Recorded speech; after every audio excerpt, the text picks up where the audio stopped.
Quel est le cœur même du chapitre 13 de Jean? Il se trouve au verset 8e. Jésus lui répondit, « Je ne te lave, tu n'auras point de part avec moi. » Nous revenons ici à notre mot de lettres aux Hébreux, dont la traduction exacte est compagnon. Nous sommes devenus compagnons de Christ. Ces mots de part avec moi viennent de la même racine que ce mot compagnon. Jésus dit ici, si je ne vous lave, vous ne pourrez jamais devenir mes compagnons. Ce sont ceux auxquels j'ai lavé les pieds qui sont mes compagnons, dans la voie céleste. Les compagnons de Jésus doivent avoir les pieds propres. Dans sa prière, il montre très clairement ce que cela signifie. Ils ne sont pas du monde, comme je ne suis pas du monde. Jean 17,16.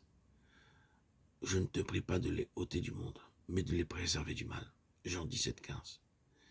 Les compagnons de Jésus sont ceux dont les pieds sont symboliquement séparés et purifiés du monde. Ce monde est sous une malédiction, sous le jugement de Dieu. C'est un monde mauvais et le Seigneur ne désire pas que ses compagnons soient emprisonnés par lui. Son œuvre à notre égard consiste donc à nous en séparer. Les pieds signifient un contact avec la terre et le Seigneur Jésus veut rompre ce contact en ce qui concerne ses compagnons. Si nous voulons être les compagnons de Christ, il nous faut être délivrés de ce monde présent mauvais. Le contact avec lui signifie mort, souillure. C'est un monde opposé au Seigneur Jésus. Le Seigneur dit ici, dans cet acte symbolique, « Mes compagnons ne sont pas de ce monde. » Il l'a accompli en lui-même une fois pour toutes. Il y a naturellement en cela une signification beaucoup plus grande que ce dont il est possible de parler pour le moment. Mais nous savons tous combien cela est vrai. Jésus ne nous a pas enlevés du monde. Nous sommes ici et environnés de souillure. C'est en vérité un monde pécheur. Le Seigneur Jésus veut nous en délivrer. Et il a accompli l'œuvre par laquelle nous pouvons être séparés de tout ce qui le renferme de mal. Cela nous ouvre tout le sujet de la sanctification. Mais pour notre but, cela explique tout simplement ces mots de Hébreux 3,1. C'est pourquoi, frères saints, frères qui sont sanctifiés, ce qui signifie séparés pour Dieu, tels sont les compagnons de Christ et de la vocation céleste. Mais le Seigneur Jésus a aussi institué un ministère pour ses compagnons. Il a dit, je vous ai donné un exemple, afin que vous fassiez comme je vous ai fait. Jean 13,15. Il dit en d'autres termes, il faut vous aider l'un l'autre à rester purs de l'esprit de ce monde. Les mots qui expliquent cela sont, frères, si un homme vient être surpris en quelque faute, vous qui avez l'esprit, redressez-le dans un esprit de douceur. Galates 6,1. L'humilité de Jésus dans cet acte offensait Pierre. Toi le Seigneur et maître, te mettre à genoux pour me laver les pieds. Je ne puis penser à cela. Je ne puis pas le permettre. Je ne puis pas te permettre de t'humilier de cette manière. Vous qui avez l'esprit, redressez-le dans un esprit de douceur ou d'humilité. Vous et moi, nous devons apprendre cela davantage. C'est un ministère spirituel qui est très nécessaire. Il y a des groupes de chrétiens dans ce monde qui pratiquent cela littéralement et ont une part dans ce service qui consiste à se laver les pieds les uns aux autres.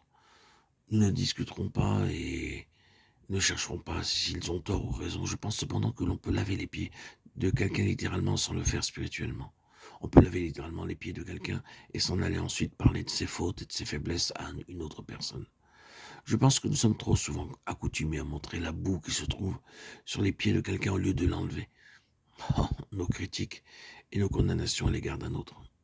Il n'est pas nécessaire d'être un expert pour voir l'impureté spirituelle des hommes et le contact du monde sur eux. Chacun peut voir leurs fautes. Mais qu'allons-nous faire? Parler d'eux et de leurs fautes, les faire voir à d'autres, les avoir toujours en vue, permettre que notre attitude à leur égard soit influencée par leurs fautes.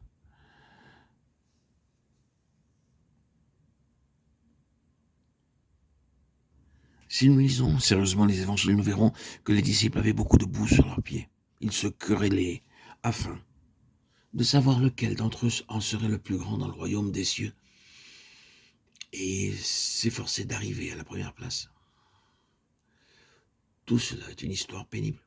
Ils avaient beaucoup de fautes et de défauts. Leurs pieds étaient en vérité tachés par ce monde.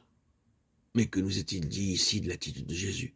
Des hommes tels qu'ils étaient, et cependant, ayant aimé les siens qui étaient dans le monde, il les aima jusqu'à la fin.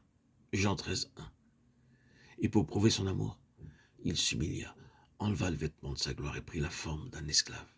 Il se ceignit d'un linge, le symbole du service humble. Il ne dit pas « Oh, combien de boue vous avez sur vos pieds !»